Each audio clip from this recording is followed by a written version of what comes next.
Howdy. Welcome back to Dion Talk. In this video, I'm going to ask Michael Zuber from One Rental at a Time a favor. There is something that I grew up with from hearing my dad constantly say the same thing. And I don't know what kind of point he was trying to make because he really wasn't good with finances. He pretty much was broke his entire life. But he told me over and over and over, if you take a millionaire and you take a blue collar worker and you take a homeless person and you take away everything that they have, in 5 years, you will have a millionaire, a blue collar worker, and a homeless person. So Mike, I'm curious, if you had to start over, something happened and all of your assets went away, what would that look like for you? How would you do it all again? So I love this question. You gave me a little prep that this was coming, and I'm happy to say that I would essentially repeat what's in my book, One Rental at a Time. But let's talk about what that means. First and foremost, I'm not an entrepreneur. I'm an investor, and I'm a hardworking employee. So what would I do first, right? Everything goes to zero. I would get a commission-based sales job. So I would have a very low, what they call base salary. And then I would have the ability to make commission. And the beauty about having a commission-based job is if you're really good at it and you work really hard and you never give up, you can make what's called accelerator money. So let's just use some round numbers. In software, which I have sold, it's not uncommon to have an OTE of 200, right? 100K base and 100K commission. But here's the deal. If you have a $5 million quota and you do 10 million, you could easily make 6, 7, 800 grand a year, right? If you're really good at what you do. So the first thing I would do is I would go get a commission-based sales job selling something. And I would work ungodly hours being the very best at that thing.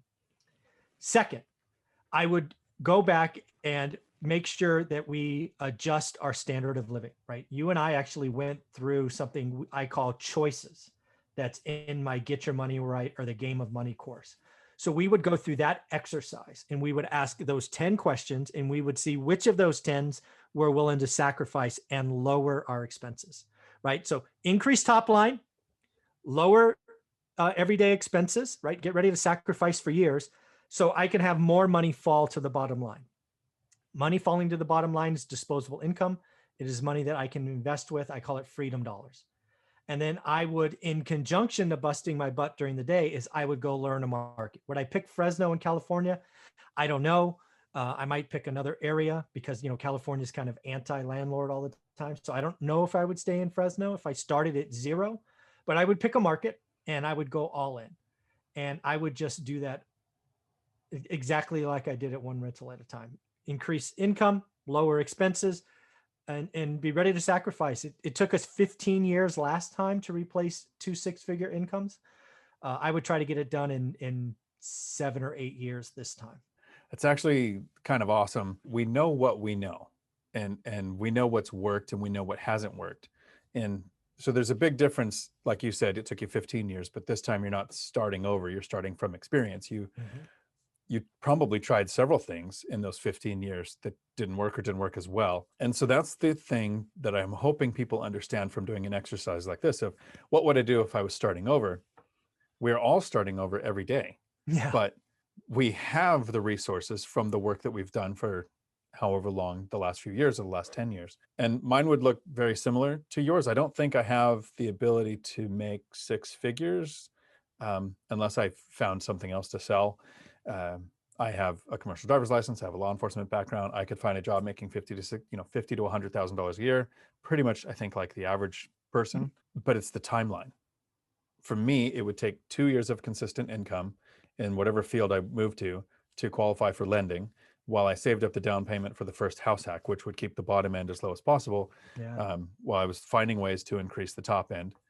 And then it might be a few years till the next investment, which would start that income snowball. And I still think, even from starting from zero, because I started from less than zero when I was doing this, I had a bunch of bad debt. Right. That's what I hope people understand, is that 2 guys who reached financial freedom, if everything was taken away, would do it the same, or take the strategies and use them again. Yeah, do it faster. I mean, again, I hope people really take from this. Again, I have what I have as experience. And again, I live in a crazy expensive part of the world, right? So, the incomes I talked about are kind of standard for where I live, right?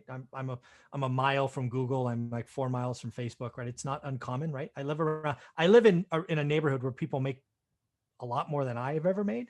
But that's what I would do. And again, I hope people hear this is I would maximize top line. I would on purpose sacrifice. That's what people don't get is Olivia and I sacrificed for almost 12 years, living way below our means, way below our means. And people don't realize that they pretend it didn't happen. I'm like, you don't have any idea how we bought so many rentals. Well, we saved freaking everything we could. People just don't understand sacrifice and consistent sacrifice. And then I would just rinse and repeat. And again, when I was working, I'd work 60 to 70 hours a week, and I would still find time for daily execution. I would look at my market every day. It had to happen. I would stay up late or get up early. And I did this before smartphones, right? Where you had to get plugged in, right? Wi-Fi really wasn't, around in all that great numbers. So yeah, I hope people hear this. Everybody can do it. Control the top line, I call it choices, that exercise you and I did last week. And then go take that freedom dollars and start investing in something. It's kind of funny, Mike, now that we've done this exercise, I'm half tempted to just give everything away and start over just to prove to myself that it can be done. But not today. One of the things that always kind of irritates me is when people say, well, that must be nice. Making work optional, having money come in that doesn't come from you selling your life 1 hour at a time, not thinking of the amount of sacrifice that it took to get to that point where. Yeah, you really want to set me off? Call me lucky. Oh, call me lucky.